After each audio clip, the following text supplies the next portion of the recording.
Hello my dear students, ನಾನಿವತ್ತು Haasan university ಅಂಡರಲ್ಲಿ ಬರುವಂಥ first BCom ಸ್ಟೂಡೆಂಟ್ಸಿಗೆ EVS ಯಾವ ರೀತಿ ಕ್ವೆಶನ್ ಪೇಪರ್ ಪ್ಯಾಟರ್ನ್ ಇದೆ ಆ್ಯಂಡ್ ಯಾವ ರೀತಿ ಕ್ವೆಶನ್ಸನ್ನು ಎಕ್ಸ್ಪೆಕ್ಟೇಷನ್ಸ್ ಇಟ್ಕೋಬೋದು ಅನ್ನೋದನ್ನು ಹೇಳ್ತಾ ಇದ್ದೀನಿ. So here 2 marks, this is marks questions attend ಮಾಡಬೇಕಾಗಿರೋಂಥ questions total marks and here given questions ಎಷ್ಟು ಕ್ವೆಶನ್ಸ್ ಕೊಟ್ಟಿರ್ತಾರೆ ಟೋಟಲ್ ಆಗಿ ಅಂತ. ಸೊ ಟೋಟಲ್ ನಿಮಗೆ 6 ಕ್ವೆಶನ್ಸ್ ಕೊಟ್ಟಿರ್ತಾರೆ. ಸೊ 6 ಕ್ವೆಶನ್ಸಿಗೆ we should be attend 4 questions. So 2 marks ಥರ 4 ಕ್ವೆಶನ್ಸನ್ನು ಅಟೆಂಡ್ ಮಾಡಿದ್ರೆ 8 marks ಸಿಗುತ್ತೆ.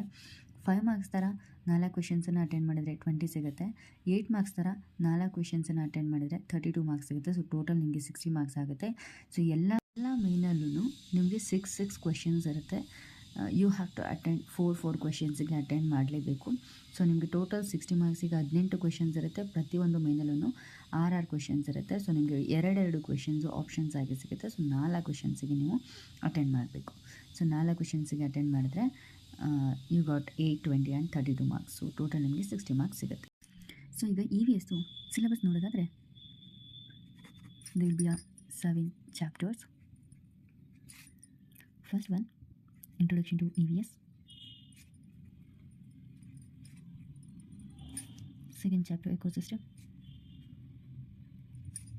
Third chapter, Natural Resources.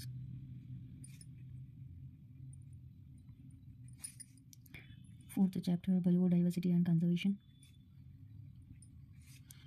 Fifth chapter, Environmental Pollution. Sixth chapter, Environmental Policies, Practices. Seventh chapter, Human Population and the Environment. So these are the 7 chapters. So ಇಲ್ಲಿ ನಿಮಗೆ pattern ನಾನು ಆಗಲೇ ಹೇಳಿದ್ದೆ, that is 8 ಮಾರ್ಕ್ಸಿಗೆ 2 ಮಾರ್ಕ್ಸಿಗೆ and 5 ಮಾರ್ಕ್ಸಿಗೆ ಅಂತ ಹೇಳಿದ್ದೆ. So ಇಲ್ಲಿ 8 ಮಾರ್ಕ್ಸಿಗೆ ನೀವು ಎಲ್ಲಿ ಎಕ್ಸ್ಪೆಕ್ಟೇಷನ್ಸ್ ಇಟ್ಕೋಬೋದು ಅಂತ ಹೇಳಿದರೆ, ಫ್ರಮ್ ಫಸ್ಟ್ ಚಾಪ್ಟರ್ನ ಬಿಟ್ಟು ಈ 6 ಚಾಪ್ಟರಿಂದನೂ ನೀವು 8 ಮಾರ್ಕ್ಸಿಗೆ ಎಕ್ಸ್ಪೆಕ್ಟೇಷನ್ಸನ್ನು ಇಟ್ಕೋಬೋದು. ಅದರಲ್ಲಿ ನಾನು 100% ಕೊಡ್ತೀನಿ. ಎಕೋಸಿಸ್ಟಮಿಂದ ಒಂದು 8 ಮಾರ್ಕ್ಸಿಗೆ ಕಂಪಲ್ಸರಿಯಾಗಿ ನಿಮಗೆ ಕ್ವೆಶನ್ಸನ್ನು ಕೇಳ್ತಾರೆ. ಆ್ಯಂಡ್ ಅಗೇನ್ ಎನ್ವೈರನ್ಮೆಂಟಲ್ ಪೊಲ್ಯೂಷನ್ 8 ಮಾರ್ಕ್ಸಿಗೆ ಒಂದು ಕಂಪಲ್ಸರಿಯಾಗಿ ಕ್ವೆಶನ್ಸನ್ನು ಕೇಳ್ತಾರೆ. ಸೊ ಎಕೋಸಿಸ್ಟಮು 8 ಮಾರ್ಕ್ಸಲ್ಲಿ ಒಂದು ಕ್ವೆಶನ್ಸ್ ಇದರಲ್ಲಿ ಕೇಳ್ತಾರೆ. ನ್ಯಾಚುರಲ್ ರಿಸೋರ್ಸಸಲ್ಲಿ ಕೇಳ್ತಾರೆ, ಬಯೋಡೈವರ್ಸಿಟಿಲಿ ಕೇಳ್ತಾರೆ, environmental pollution, environmental policies and woman population. So ಈ 6 ಚಾಪ್ಟರ್ಸಿಂದ 8 ಮಾರ್ಕ್ಸಿಗೆ ಒಂದೊಂದು ಕ್ವೆಶನ್ಸನ್ನು ಕೇಳ್ತಾರೆ ಕಂಪಲ್ಸರಿ. ಅದರಲ್ಲಿ ಕಂಪಲ್ಸರಿ 100% ಶೋರ್ ಯಾವುದಂದರೆ ಎಕೋಸಿಸ್ಟಮಲ್ಲಿ ಒಂದು, ಎನ್ವೈರನ್ಮೆಂಟಲ್ ಪೊಲ್ಯೂಷನಲ್ಲಿ ಒಂದು, ಬಯೋಡೈವರ್ಸಿಟಿ ಒಂದು, ಆ್ಯಂಡ್ ಆಲ್ಸೋ ಪಾಲಿಸೀಸ್ ಮೇಲೆ ಒಂದು ಕ್ವೆಶನ್ಸು. ಆ್ಯಂಡ್ ಹ್ಯೂಮನ್ ಪಾಪ್ಯುಲೇಷನಲ್ಲಿ ಕೂಡ 100% ಕೊಡ್ತೀನಿ. ಇದರಲ್ಲಿ ಒಂದು ಕ್ವೆಶನ್ನು ನೀವು ಓನಾಗಿ ಬರೆಯುವಂಥ ಒಂದು ಕ್ವೆಶನ್ನ ಕೊಡ್ತಾರೆ. ಸೊ ಇದರಲ್ಲಿ ಈ 4 ಕ್ವೆಶನ್ಸನ್ನು, ಈ 4 ಚಾಪ್ಟರ್ನ ನೀವು ಓದ್ಕೋಬೋದು. 4 ಚಾಪ್ಟ್ರಲ್ಲಿ ಕಂಪಲ್ಸರಿಯಾಗಿ 8 ಮಾರ್ಕ್ಸಿಗೆ ಒಂದೊಂದು ಕ್ವೆಶನ್ಸು ಬಂದೇ ಬರುತ್ತೆ. ಅದರಲ್ಲೂ ಎಕೋಸಿಸ್ಟಮಿಗೆ ಬಂದರೆ, ಎಕೋಸಿಸ್ಟಮಲ್ಲಿ structure and function of ecosystem ಅಂತ ಬರುತ್ತೆ. ಅದರಲ್ಲೂ grassland, forest, pond, lake, estuarine ಅಂತೆಲ್ಲ ಬರುತ್ತೆ, ಡೆಸರ್ಟು, ಓಷನ್ ಅಂತ ಬರುತ್ತೆ. ಸೊ ಇದರಲ್ಲಿ ಯಾವುದಾದ್ರೂ ಒಂದು ಎಕೋಸಿಸ್ಟಮ್ ಸ್ಟ್ರಕ್ಚರ್ ಆ್ಯಂಡ್ ಫಂಕ್ಷನ್ನ ಕಂಪಲ್ಸರಿಯಾಗಿ ಕೇಳ್ತಾನೆ. This is 100% sure. ಸೆಕೆಂಡ್ ಒಂದು ಎನ್ವೈರನ್ಮೆಂಟಲ್ ಪೊಲ್ಯೂಷನ್. ಎನ್ವೈರನ್ಮೆಂಟಲ್ ಪೊಲ್ಯೂಷನಲ್ಲಿ ದೇರ್ ಆರ್ 4 ಟೈಪ್ಸ್ ಇದೆ. That is water pollution, air pollution, soil pollution and noise pollution ಅಂತ ಇದೆ. ಈ 4 ಪೊಲ್ಯೂಷನಿಂದ ಒಂದು question causes, effects and controlling measures ಅಂತ ಹೇಳ್ಬಿಟ್ಟು ಕೇಳ್ತಾರೆ. ಸೊ ಇದು ಕಂಪಲ್ಸರಿಯಾಗಿ ಕೇಳೋವಂಥ ಕ್ವೆಶನು. ಸೊ ಇದೆರಡನ್ನ ನೀವು 100% ಓದ್ಕೊಳ್ಳಿ, ಯಾವುದೇ ಕಾರಣಕ್ಕೂ ಬಿಡೋಕ್ಕೆ ಹೋಗಬೇಡಿ. ದೆನ್ ಎನ್ವೈರನ್ಮೆಂಟಲ್ ಪಾಲಿಸೀಸ್ ಆ್ಯಂಡ್ ಪ್ರಾಕ್ಟೀಸಸಲ್ಲೊಂದು, ಬಯೋಡೈವರ್ಸಿಟಿನಲ್ಲಿ ಒಂದು ಕೇಳ್ತಾರೆ. ಬಯೋಡೈವರ್ಸಿಟಿನಲ್ಲಿ 8 ಮಾರ್ಕ್ಸಿಗೆ ಕೇಳೋಂಥ ಕ್ವೆಶನ್ಸ್ ಯಾವುದು ಅಂದರೆ, ಬಯೋಡೈವರ್ಸಿಟಿ ಸರ್ವೀಸಸ್ ಅಂತ ಬರುತ್ತೆ.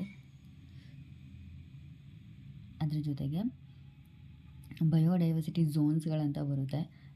ಇನ್ನೊಂದು ಕ್ವೆಶನ್ ಯಾವುದು ಅಂತ ಹೇಳಿದ್ರೆ, ಇನ್ಸಿಟು ಆ್ಯಂಡ್ ಎಕ್ಸಿಟು ಕನ್ಸರ್ವೇಷನ್ ಅಂತ ಬರುತ್ತೆ. ಸೊ ಈ 3 ಕ್ವೆಶನ್ಸಲ್ಲಿ ನೀವು ಒಂದು ಕ್ವೆಶನ್ಸನ್ನು ಎಕ್ಸ್ಪೆಕ್ಟೇಷನ್ಸ್ ಇಟ್ಕೋಬೋದು 8 ಮಾರ್ಕ್ಸಿಗೆ.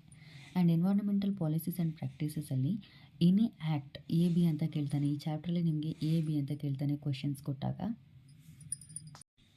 ಇದರಲ್ಲಿ ಎನ್ವೈರನ್ಮೆಂಟಲ್ ಕ್ಲೈಮೇಟ್ ಚೇಂಜಿಂಗ್ ಫ್ಯಾಕ್ಟರ್ಸ್ ಅಂತ ಬರುತ್ತೆ, like acid rain, global warming and ozone layer depletion ಅಂತ. ಅದು 3ರಲ್ಲಿ ಯಾವುದಾದ್ರೂ 2ನ್ನ AB ಅಂತ ಕೇಳ್ಬೋದು. ಅಥವಾ ಆ್ಯಕ್ಟ್ಗಳು ಬರುತ್ತೆ, environmental protection act, air act, water act, forest conservation act, wild life protection act ಅಂತ ಬರುತ್ತೆ. ಸೊ ಅದರಲ್ಲಿ ಯಾವುದಾದ್ರೂ 2ನ್ನ AB ಅಂತ ಕೇಳ್ಬೋದು.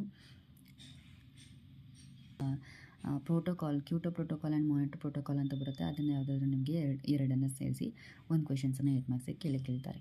ಸೊ ಇದು ಮೂರರಲ್ಲಿ ಯಾವುದಾದ್ರೂ ಎರಡು ಕ್ವೆಶನ್ಸ್ಗಳನ್ನ ತೆಗೆದು ನಿಮಗೆ ಎ ಬಿ ಅಂತ ಮಾಡಿ ಇದರಲ್ಲಿ ಕ್ವೆಶನ್ಸನ್ನು ಕೇಳ್ತಾರೆ. ಸೊ ದೀಸ್ ಆರ್ 8 ಮಾರ್ಕ್ಸಿಗೆ ಇಂಪಾರ್ಟೆಂಟ್ ಆಗಿರೋಂಥ ಕ್ವೆಶನ್ಸು. 2 ಮಾರ್ಕ್ಸಿಗೆ ಎಲ್ಲದರಿಂದನೂ 2 ಮಾರ್ಕ್ಸಿಗೆ ಕ್ವೆಶನ್ಸನ್ನು ಕೊಡ್ತಾನೆ. ಅದರಲ್ಲಿ 5 ಮಾರ್ಕ್ಸಿಗೆ ಇದರಲ್ಲಿ ಒಂದು ಕ್ವೆಶನ್ ಕಂಪಲ್ಸರಿ ಆಗಿ ಇದ್ದೇ ಇರುತ್ತೆ. 5 ಮಾರ್ಕ್ಸ್ ಆ್ಯಂಡ್ 2 ಮಾರ್ಕ್ಸಿಗೆ ಕಂಪಲ್ಸರಿ ಆಗಿ ಚಾಪ್ಟ್ರಿಂದ ಇದ್ದೇ ಇರುತ್ತೆ. ಇನ್ನು ಎಲ್ಲದರಿಂದನೂ 2 ಮಾರ್ಕ್ಸಿಗೆ ಇದ್ದೇ ಇರುತ್ತೆ.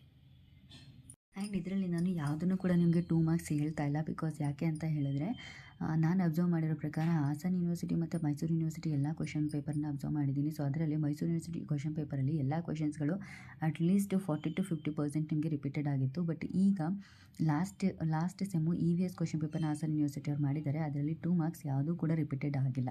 ಹೊಸ ಟರ್ಮಿನಾಲಜೀಸ್ಗಳನ್ನ ತೆಗೆದು ನಿಮಗೆ 2 ಮಾರ್ಕ್ಸಿಗೆ ಕೇಳಿದ್ದಾರೆ. ಸೊ ಹಾಗಾಗಿ 2 ಮಾರ್ಕ್ಸ್ ಇಂಥದ್ದೇ ಕ್ವೆಶನ್ಸ್ ಬರುತ್ತೆ ಅಂತ ಹೇಳಿ ಬರಲ್ಲ. ಬಟ್ 5 ಮಾರ್ಕ್ಸಿಗೆ ಸೇಮ್ ನೀವು ಕ್ವೆಶನ್ ಪೇಪರಲ್ಲಿ 5 question paper Mysore university 5 question ಪೇಪರ್ಗಳನ್ನ ರೆಫರ್ ಮಾಡಿದರೆ ಸಾಕು. ಅದರಲ್ಲಿರೋಂಥ ಟಾಪಿಕ್ಗಳನ್ನ ಬಿಟ್ಟು ಬೇರೆ ಯಾವುದೇ ಟಾಪಿಕ್ಗಳನ್ನ ಅವರು ಕೊಡೋಕ್ಕಾಗಲ್ಲ. ಸೊ ಹಾಗಾಗಿ 5 ಮಾರ್ಕ್ಸಿಗೆ ನೀವು ಕ್ವೆಶನ್ ಪೇಪರ್ಗಳನ್ನ ಓದ್ಕೊಂಡ್ರೆ ಸಾಕಾಗುತ್ತೆ. ಸೊ ಕ್ವೆಶನ್ ಪೇಪರ್ ಬೇಕು ಅಂದರೆ ಅಪ್ಡೇಟ್ ಮಾಡಿರ್ತೀನಿ, ನೋಡ್ಕೊಳ್ಳಿ.